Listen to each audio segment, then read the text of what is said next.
Your Humaning You, Chapter 25, Homeward Bound. The monotonous sound of the train traveling down the tracks was slowly lulling me to sleep. I was fighting simply to keep my eyes open. It didn't help that Twilight had insisted on waking up early in order to get to Canterlot in a timely manner. She must have forgotten what she had said about us needing energy for today's events. Since it was Princess Celestia who had actually invited us to come to Canterlot, I didn't see why we had to be early, but Twilight had insisted. So after eating a quick breakfast that consisted of only a couple of apples, we had headed down to the train station. We had no issues purchasing tickets this time, as Twilight decided to just use the Royal Coach again. There was a different pony behind the counter this time, a young Pegasus mare with the attitude of a teenager. I don't think she even said 3 words as she hoofed over our tickets with a bored expression on her face. Now, here we were, on our way to Canterlot. I sat in the compartment, my face pressed against the cool glass of the window as I watched the scenery whip past, trying not to fall asleep again. Twilight sat on the opposite side of the carriage, resting her head against her own window. She had been abnormally quiet ever since we had gotten on the train, and was now quickly drifting off to sleep. Not that I minded, though. I had too much on my mind to be able to have a decent conversation with anyone at the moment. Here I was, on my way to see 2 people, or ponies as the case may be. They could actually get me back home to Earth. I should be happy. I should be thrilled. Instead, there was a lump slowly rising in my throat as Canterlot drew closer. When it came right down to it, I didn't want to go back to Earth. In the 5 months that I had come to call Equestria home, the place had slowly grown on me. It had a sort of mythical charm to it, the kind that Earth didn't have. I mean, how many people on Earth could say that they watched as a bunch of ponies created a thunderstorm from scratch? That shit was awesome. Don't get me wrong, Equestria wasn't perfect. The fact that I had almost died several times while living here could attest to that. But I still couldn't help but be drawn to this exotic place. Here in Equestria, I was living with a princess and a national hero. On Earth, I was just a cook at McDonald's. I reached up and rubbed my right eye as I tried to sort my thoughts. Watching the land flash by, I knew I should return home, back to Earth and my friends and family, back to the world I was born in, back to where I belonged. The choice should have been easy. Back home, I would be treated like an individual, along with the rest of the human race. Here, I would be treated like a beast, just like every other human in Equestria. Why the hell would I want to stay in Equestria? My gaze slowly drifted over to Twilight. Her head was resting against a pillow, her eyes closed as she breathed softly. Her breath fogged up the glass. Her forelegs folded against her chest, would twitch every so often as she dreamed. As I watched her sleep, a smile touched my face. I've never really realized how beautiful she is, I thought absent-mindedly, as a beam of sunlight hit her mane. I continued to stare at her happily, until my mind registered what I was doing. I quickly returned my gaze to the window as a blush spread across my cheeks. Shaking my head, I went back to my musing as the train made its way further along the tracks, carrying us to Canterlot. Wonder if the princess would care if I went to stay, I mused. Princess Celestia had seemed rather adamant about sending me home. I wasn't sure if it was because she felt bad about everything that had happened to me while I was here, but if she just wanted me gone, I guess we'll find out, I thought as the train continued its journey. The train ride didn't last long enough, and in no time at all we were pulling into the station at Canterlot. As the train slowed to a stop, I stood up and stretched, taking care not to strain my back or shoulder too much. My stitches pulled as I raised my arms. Stifling a yawn, I shuffled over to Twilight and shook her shoulder gently. She woke with a start, muttering something about cupcakes. She looked up at me questioningly, blinking sleep out of her eyes. I jerked my head towards the window, indicating that we were at our destination. Sighing, she rose to her hooves and made her way to the compartment's door. I followed behind her, and we both stepped out onto the platform. The station was not overly crowded, considering it was a weekday. At least, I think it was a weekday. I had long since lost track of what day it was. ponies were bustling to and fro, some getting on the train, others disembarking. Workers unloaded cargo from the trains, ferrying them into a side warehouse. There were several humans scattered throughout the crowd, their owners leading them along as they went about their days. Standing there in a sea of ponies was a group of guards, their golden armor glinting in the light. When Twilight and I stepped off of the train, they perked up, their gaze locked onto us. It was apparent that they were waiting for us, and as we stood there blinking in the bright sunlight, they approached. "Princess Sparkle," one of them said, saluting. Unlike the other guards around her who were in golden armor, her armor was silver and decorated with several spikes, as well as an ebony symbol engraved into the surface of her poltrons. It looked like a sun rising out of the horizon. Her coat was pitch black, as were the wings folded at her sides. She didn't wear a helmet, and a red, two-toned mane hung down over her face in withers. Her tail was cut short and looked ragged in appearance. She regarded both me and Twilight with icy blue eyes. "First Lieutenant Avera Noctis, we're here to escort you two up to the palace. Why do we need an escort?" Twilight asked as Avera lowered her hoof. Parenthesis. I had to go back and check how the fuck to spell that in order to write it down. It's pronounced Avera, but I couldn't spell it worth it shit. Neither could Twilight, although she could tell me what I meant. End parenthesis. I know where it is. I'm sorry, ma'am, but I don't have an answer to that. The only thing Princess Celestia told us was to make sure that no pony hits him over the head again before he gets here, Evera said with a smirk, waving a hoof in my direction. My eye twitched as they huffed indignantly. Beside me, a small smile flashed across Twilight's face. We've been briefed about him in this situation, and have a good idea what to expect. Just go the route you'd normally go, and we'll follow behind you. Twilight nodded, turning, headed towards the station doors. As we made our way out of the station, the guards walked behind us, just far enough away that they gave us breathing room, but close enough that they could spring into action instantly should trouble arise.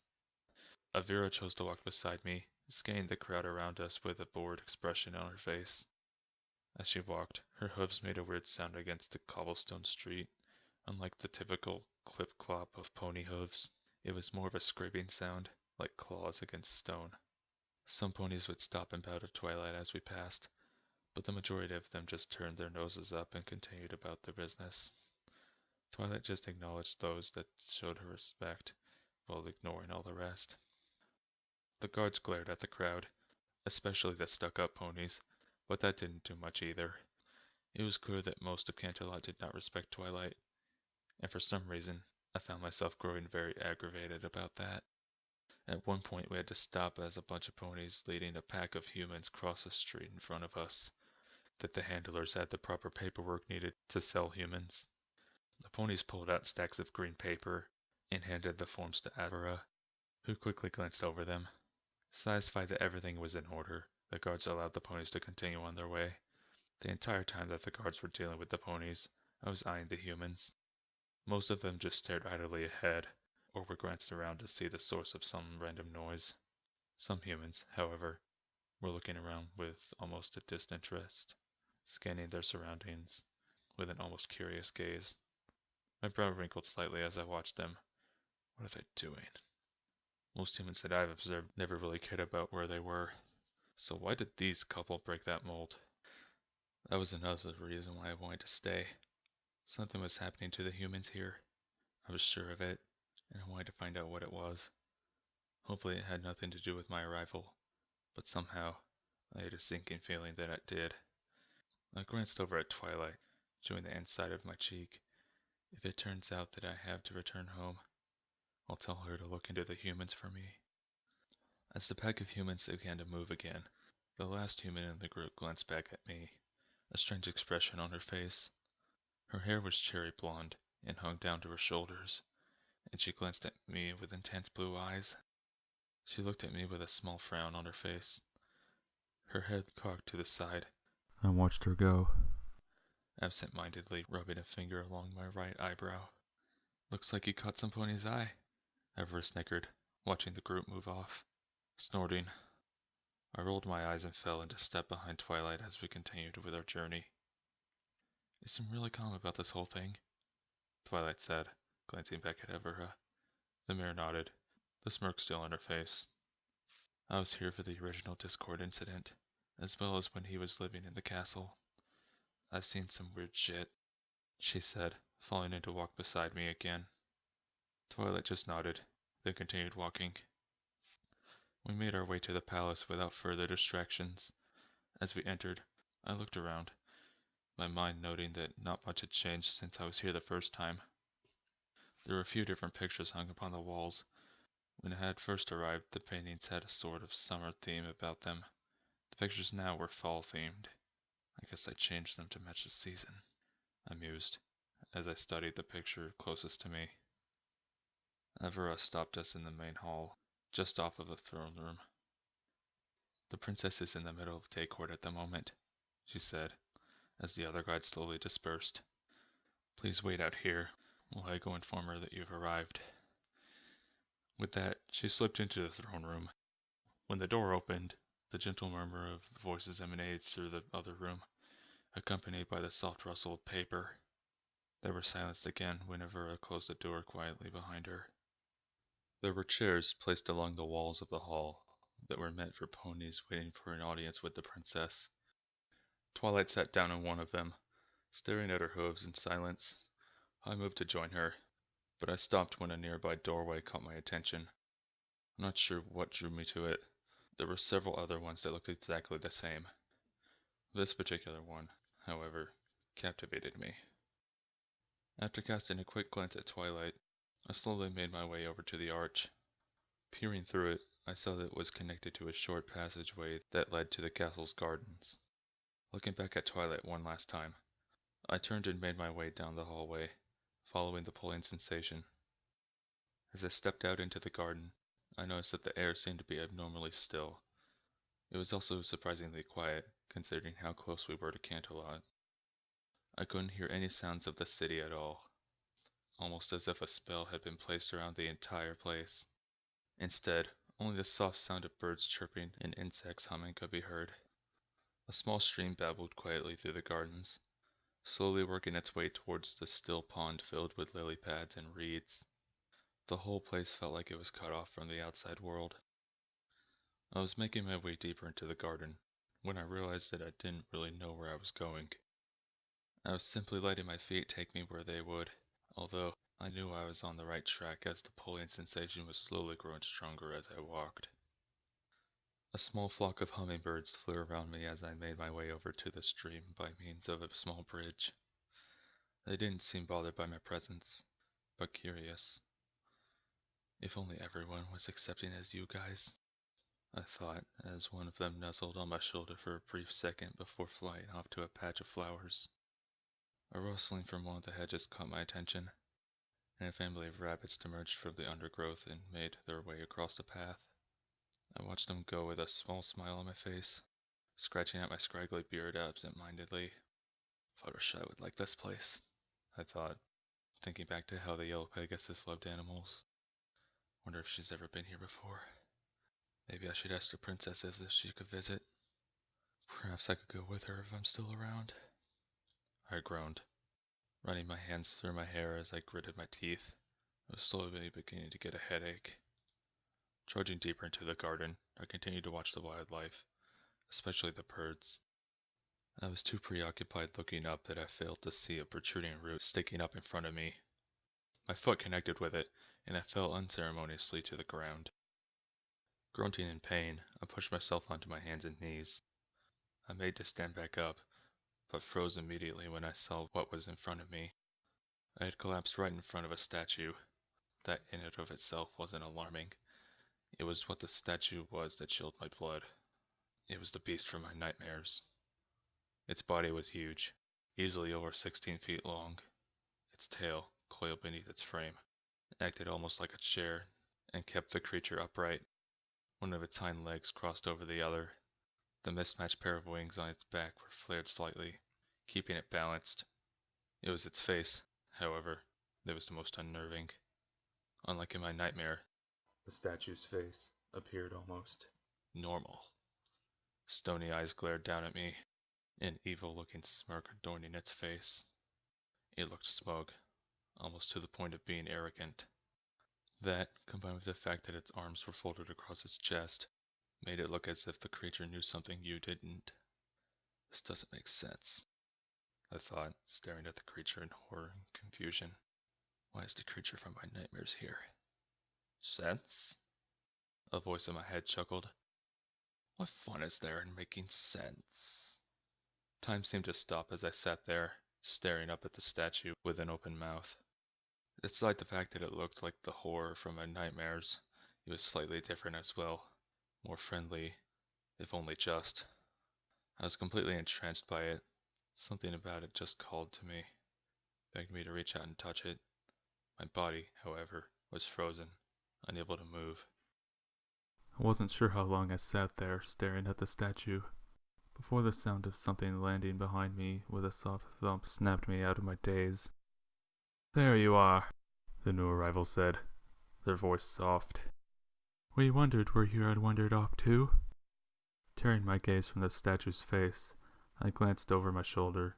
Princess Luna stood there, her dark mane wafting in its non-existent breeze. A tiara made of black metal rested behind her long horn, glinting in the light of the sun. As I studied her, I realized that she looked slightly different in the daylight than she did in the darkness of the hospital room at night. She seemed less intimidating, more royal and graceful. Her coat wasn't black as I thought it had been before, but more of a darkish blue. She even appeared slightly smaller without the shadows concealing her form. She had a kind of alien beauty that couldn't be matched, even by Celestia. But that could just be me being biased, as I was more of a night person anyways. As she drew nearer to me, I could feel the power radiating off of her. Similar to Celestia's, but instead of warmth, there was an icy chill.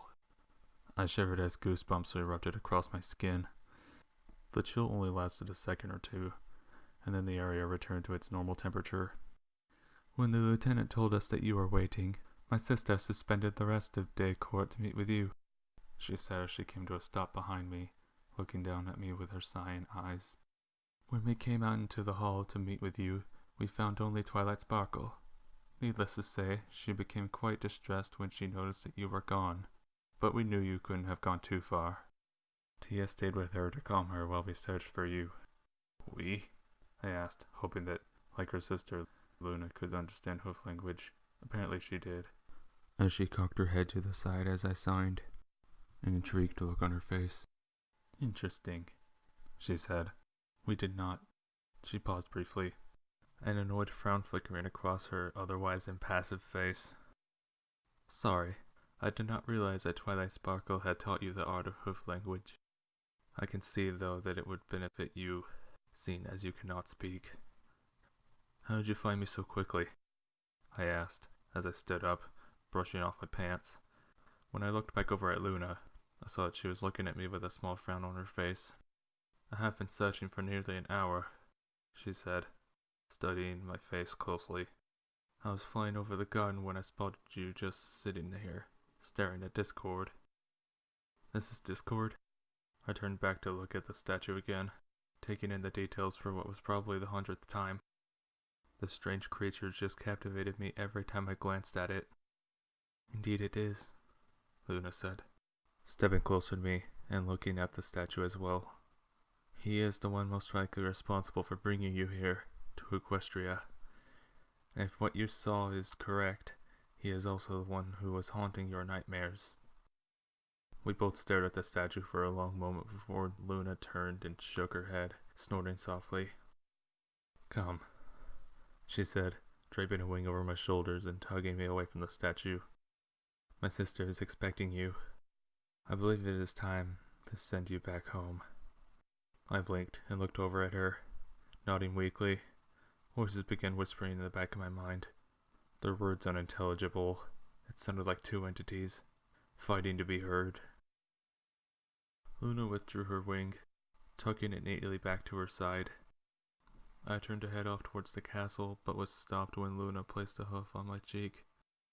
Turning my head towards her, she gazed into my eyes, her brow furrowed. As she forced me to look at her, I realized that I was taller than her, but not by much. Her horn was at the same level as my eyes. "Are you alright?" she asked, concern in her voice. Her eyes appeared to be slightly hazy. I raised an eyebrow at her, confused. I reached up slowly and covered my right eye with a hand. Luna shook her head at my movement. "Nay, I do not mean that eye. I meant your other one." I moved my hand over to my left eye, rubbing the skin beneath it. "I'm fine," I replied, as Luna continued to look at me, just a little tired. She continued to study my face for several more seconds before removing her hoof from my cheek. Nodding slowly, she turned and began to lead me away from the stone statue of the one called Discord. As we walked away, I couldn't help but cast one last glance back at him. His stone eyes appeared to follow us, the smirk seeming to grow with each step we took. As we left the gardens, I could have sworn that the statue was laughing. Celestia and Twilight were waiting for us in the throne room when we arrived back at the palace. Celestia just smiled when Luna led me through the large double doors. Twilight, however, was a different story. Her mane was disheveled, and her eyes were bloodshot, as though she had been crying. Upon seeing me in the room, she let out a strangled cry, and staggered forward, flinging her forehooves around my shoulders. My arms moved of their own accord, and I wrapped them around Twilight to prevent her from toppling over. I looked over at Celestia with a raised eyebrow, hoping to glean some understanding as to Twilight's current state, but was only met with a confused look in return. Reaching a tentative hand up, I patted the top of her head softly. This caused her to sniffle into my shoulder. "I thought you had left without saying goodbye," she murmured in my ear, nuzzling my cheek. As she released me and dropped back onto all fours, I gave her a half smile. "I wouldn't do that to you, my friend." She blinked up at me, tears returning to her eyes. I turned to look back up at Celestia, and saw that Luna was standing next to her. They were both looking down at Twilight and I, a small smile on both their faces. "I think," Celestia said, "the time has come to send you home, my dear human." Turning to Twilight, her smile turned sad. "Now is the time for any final words, Twilight." Sniffing loudly, Twilight nodded, tears beginning to drop down her face. She turned to look up at me, her violet eyes glistening as she stared into mine. I realized we didn't get off to the best start all those months ago," she said, her voice wavering slightly, "but I'm glad I had the chance to get to know you. Also, thank you for everything you've done for me." "I didn't do that much, Twilight," I signed, shuffling awkwardly. After all, she had been mostly taking care of me the past few months, providing food, shelter, and comfort.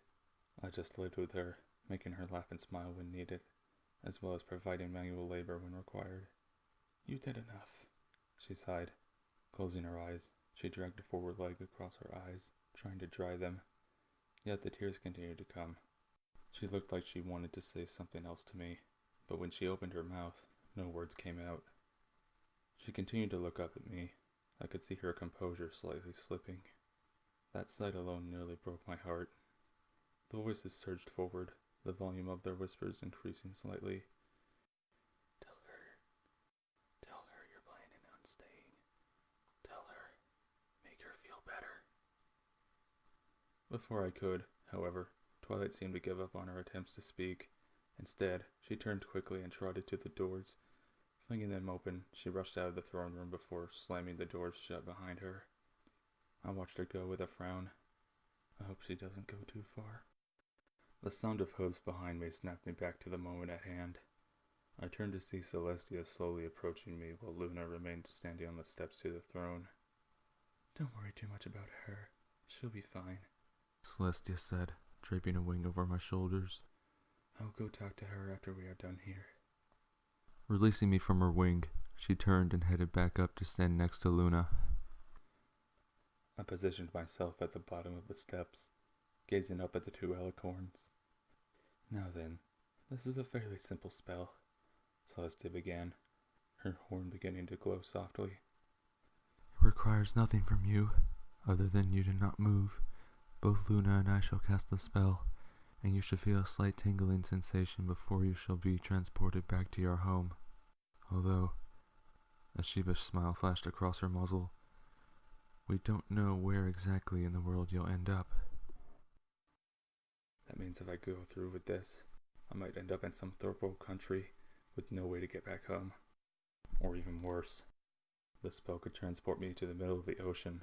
All the more reason to stay here, where I'm safe. This whole process was leading to too many uncertainties, and I didn't feel comfortable with it. There was no telling what was waiting for me back home, but now with Celestia telling me that they had no idea where they were actually sending me. What if I ended up somewhere bad? I would have no money, no means to communicate back home. I could even end up in a country that spoke a language I didn't even know. And that was if I ended up on land. There was a large possibility that I could end up in the middle of the ocean. Good luck surviving that, the voice in my head chuckled. As I looked up at the princesses, both of them had their horns surrounded by a magical glow, and their eyes glowing white. I made up my mind on what I was going to do, although a small part of me disagreed with it. That last bit of information that Celestia provided me was the final nail in the coffin. I was sure of what I wanted to do. "All right, young one," Celestia said, a smile touching her lips as power radiated from her in waves. "Are you ready to go home?" It was at that moment that I felt a huge surge of something deep within me. It welled up from within my very soul, coursing through my veins like molten metal. I felt my body react first, my mind close behind it. As I looked up at the princesses getting ready to send me back to Earth, I took a deep breath and shook my head. I don't think that either princess was expecting an actual answer, let alone that one in particular. So it came to no surprise that I caught both of them off guard. Instantly, both of their magical auras disappeared, the power emanating from them ceasing to flow. Their eyes returned to normal, and they gaped at me, shocked expressions adorning their faces. "No?" Celestia stuttered, looking at me as though I had grown a second head. I shook my head again, more firmly this time. "There is no need to fear," Luna said. "This spell will not harm you in any way." Still, I shook my head. They both stared at me in confusion, unsure of what to do. "Thou does realize that this spell will take you home," Luna said in the same tone a teacher would use with a student who was having difficulty in class. "We can send you back to your own world." Again, I shook my head, but this time I offered an explanation. "I'm already home." Now it was the two sisters' turn to shake their heads at me. "No," Celestia said, shaking her head slightly. "You are not home. This isn't your home world. We're trying to send you back." "What you're trying to do," I signed, interrupting her, "is kill me." Celestia looked as if I kicked her in the gut with a steel-toed boot. She gazed down at me, a small shocked expression on her face. "I thought I made it clear when we met yesterday that I mean you no harm," she said, her voice low.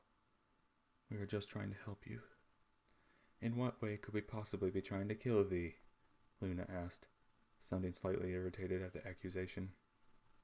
"You claim you can send me home, but that you can't send me to a specific location." "That is correct," Luna sniffed, tilting her head slightly. "We failed to see the problem with that. Did you consider how large my world is? Or the fact that the surface of my entire planet is 70% water? That's a very high probability that I'll end up in a large body of water, with no way to reach shore safely."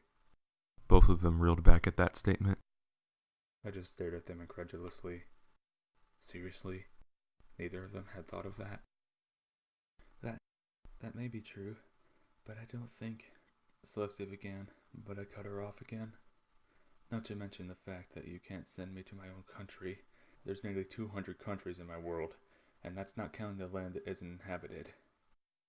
My mind immediately snapped to the images of me landing in another desert, or a dense jungle, or possibly Antarctica.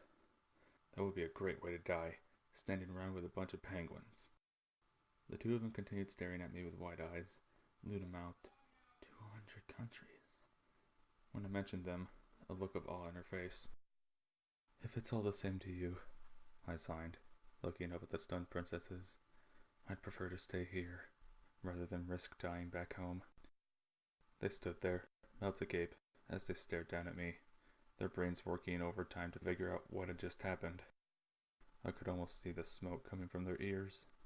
Celestia was the first of the two to recover. Shaking her head, she blinked down at me. But what about your friends?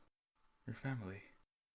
I've been gone for nearly 5 months now, I replied, keeping my face neutral. There were no possible leads for an investigation to follow. I disappeared out of a busy location, and nobody saw me leave.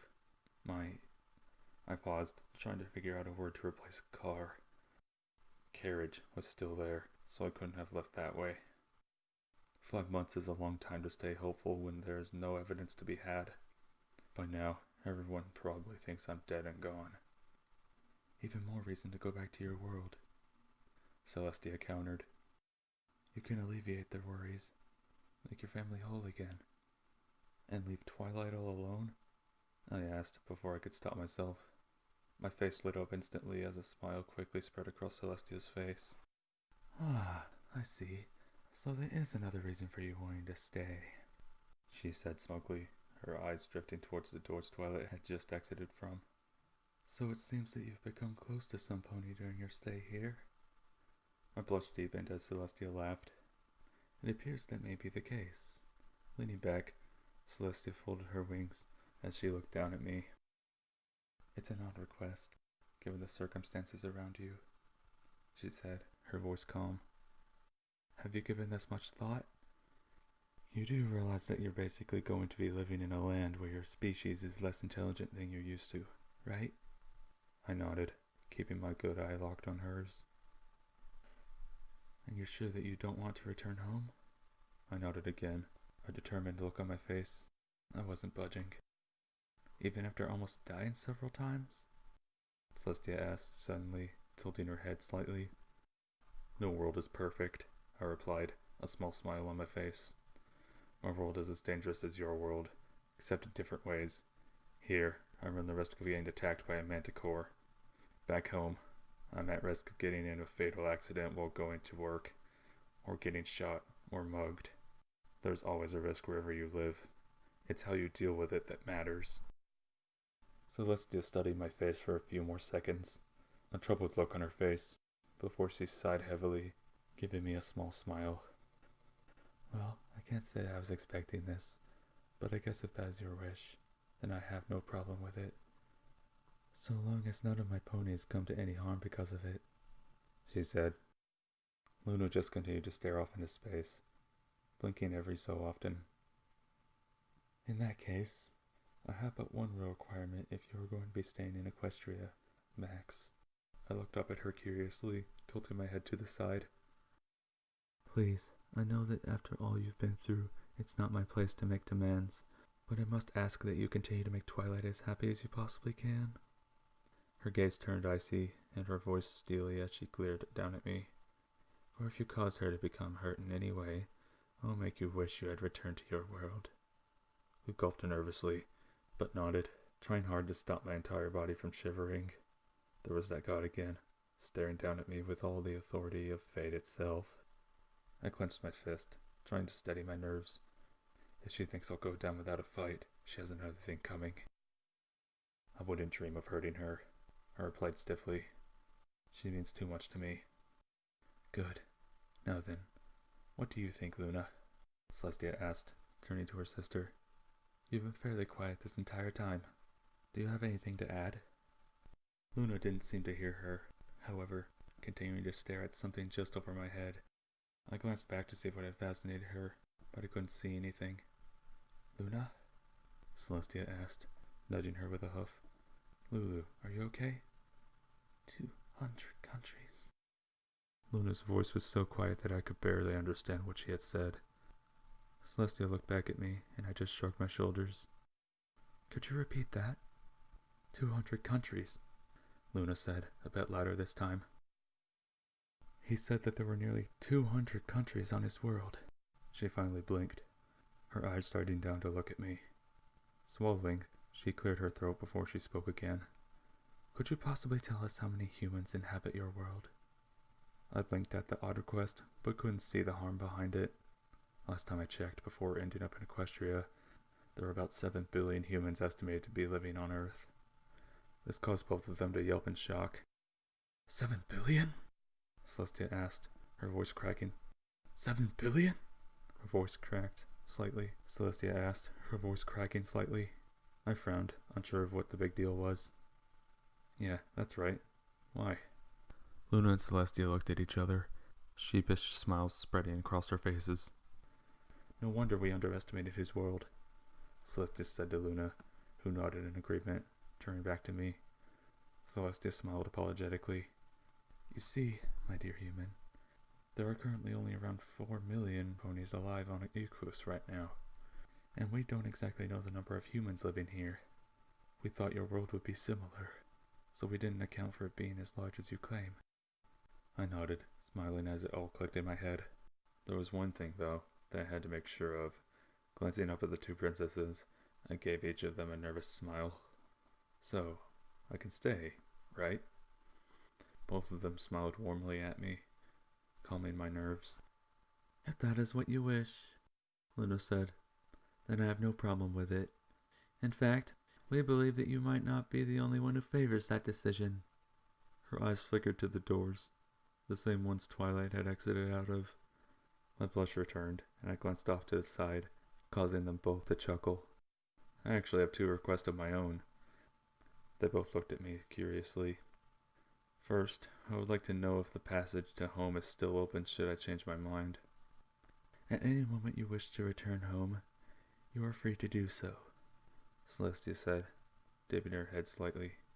We will not force you to stay in Equestria against your will, nor will we force you to return to your own world if you are uncomfortable doing so.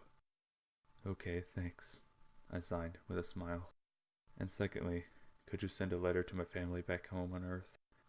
I don't see why not, Celestia said, cocking her head to the side. But didn't you say that you weren't sure if you were going to end up anywhere near home? It will be the same for the letter. I'll put my family's address on it when we send it through. If it gets to them, it's up to chance, but I would like to send one, just in case. I see no problem with that, Luna said, moving to stand next to her sister. When you have finished the letter, have Twilight send it to us and we will transport it back to your old world. Thank you, your majesties, I said, bowing slightly. Celestia giggled, which caused both me and Luna to look at her in confusion. Sorry, she said, waving a hoof in the air. It's just, I think that's the first time you've actually used the term, Your Majesty, to either of us. I wasn't expecting it. Her eyes sparked merrily as she continued.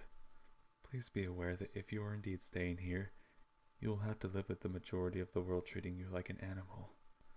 Unfortunately, there's little either of us can do at the moment to change that. There are certain laws in place that protect humans from neglect and abuse, but other than that, we cannot do much more due to the fact that they are animals. That being said, I realize that you are a special case, and that Luna and I will help you with any problem that may come up. Should anything happen to you, or should any pony treat you badly, please don't be afraid to write to us. Either Spike or Twilight can get a hold of us quickly enough. I smiled, nodding as she spoke. Now then, if there is nothing else you wish to discuss, I do believe a certain pony needs a little comforting. Her eyes flicked again to the door, a smirk on her face again. Rolling my eyes, I bowed down again before turning around and heading towards the large golden doors. Reaching them, I placed my hands on them and pushed. They swung open, and I exited the throne room. I glanced back as the doors slowly began to close behind me. Luna was still standing there, smiling kindly at me. Celestia's smile, however, was absent from her face. Instead, she was looking at me with a troubled expression, her eyes narrowing slightly as I looked at her. It wasn't an angry look, or an accusing one. It was almost like she didn't know what to think at the moment. I locked eyes with her for a split second before the doors closed and they were both lost from view. I found Twilight lying in the center of the main hall, crying her eyes out. There were no guards around, so it was just me and her. As I watched her sob into her forelegs, I sighed softly, saddened to see her like this. In her state, she didn't appear to have heard the doors open behind her, or else she didn't care who it was. Walking silently over, I stood beside her, trying to think about how to proceed. As I stood there, she obviously felt my presence, but mistook me for Celestia. "Why?" she asked, not raising her head. Her voice was broken, and she sounded as if the world itself was coming to an end. I didn't know I meant that much to her, I thought, staring down at her. "Why did this have to happen? Why did you have to leave me?" Now, I knew that this mare lying there, sobbing on the floor, was crying because of me, and I knew that I should probably handle this delicately. Unfortunately, my inner jackass was acting up, and I couldn't resist. "Don't worry, Twilight. There are plenty of fish in the sea. You'll find the perfect stallion someday." Her ears twitched and she stopped crying as her brain slowly processed what she had just heard. Someone was standing next to her, using hoof language to talk to her.